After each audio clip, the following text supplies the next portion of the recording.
आप सबको जय मसीह की। सुबह के समय हम एक वचन अध्ययन करेंगे जो प्रेरितों की पत्री पहले अध्याय के 8वें वचन से है।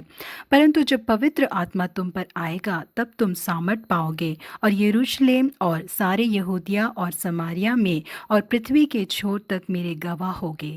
लॉटविया पहले रशिया के साथ जुड़ा हुआ एक देश है। वहाँ के एक लुथरन कलीसिया में एक बाइबल कॉलेज की शुरुआत की गई। उसमें पढ़कर पासवान के रूप में सेवकाई करने के लिए कई नौजवान आगे आए।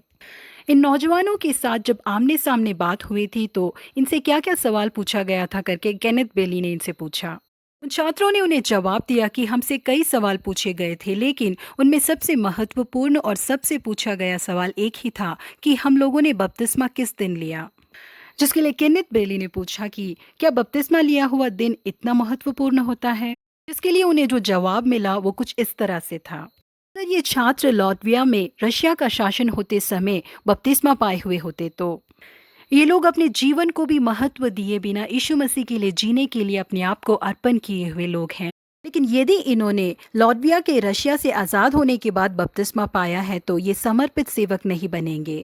इसलिए हम ये सवाल हर एक से पूछते हैं कि उन लोगों ने बपतिस्मा किस समय पाया था।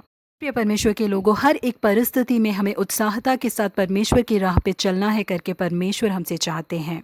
हम यीशु मसीह के ऊपर जो विश्वास है उसका अंगीकार करेंगे तो हमें कोई मुश्किल या खतरा आ जाएगा करके कई लोग आज छुप कर जीना पसंद करते हैं। यीशु मसीह को पकड़ने के लिए याजकों और शास्त्रियों और पुरानियों ने जो बहुत बड़ी भीड़ भेजी थी, उनके हाथों में तलवारें और लाठियां थी। इतनी बड़ी भीड़ को और उनके लिए आने वाले खतरे के बारे में सोचकर चेले यीशु मसीह को अकेला ही छोड़कर वहां से भाग गए।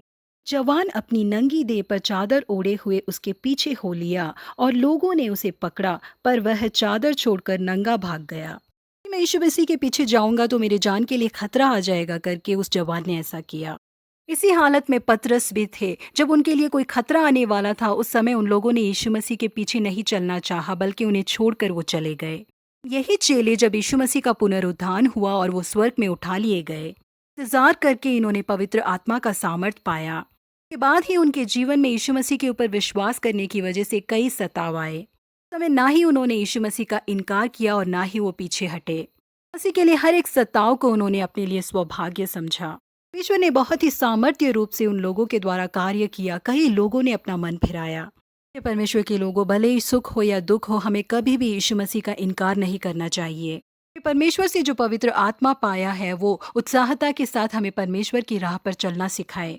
हाँ, वो हमारे अंदर एक उत्साहता की चाहत बनकर जीते हैं। खुशी में और दुख में हमेशा उनकी राह पर चलने वाले लोगों को वो आशीषित किए बिना नहीं छोड़ेंगे। तो आप सबों को आशीषित करें। Have a blessed day.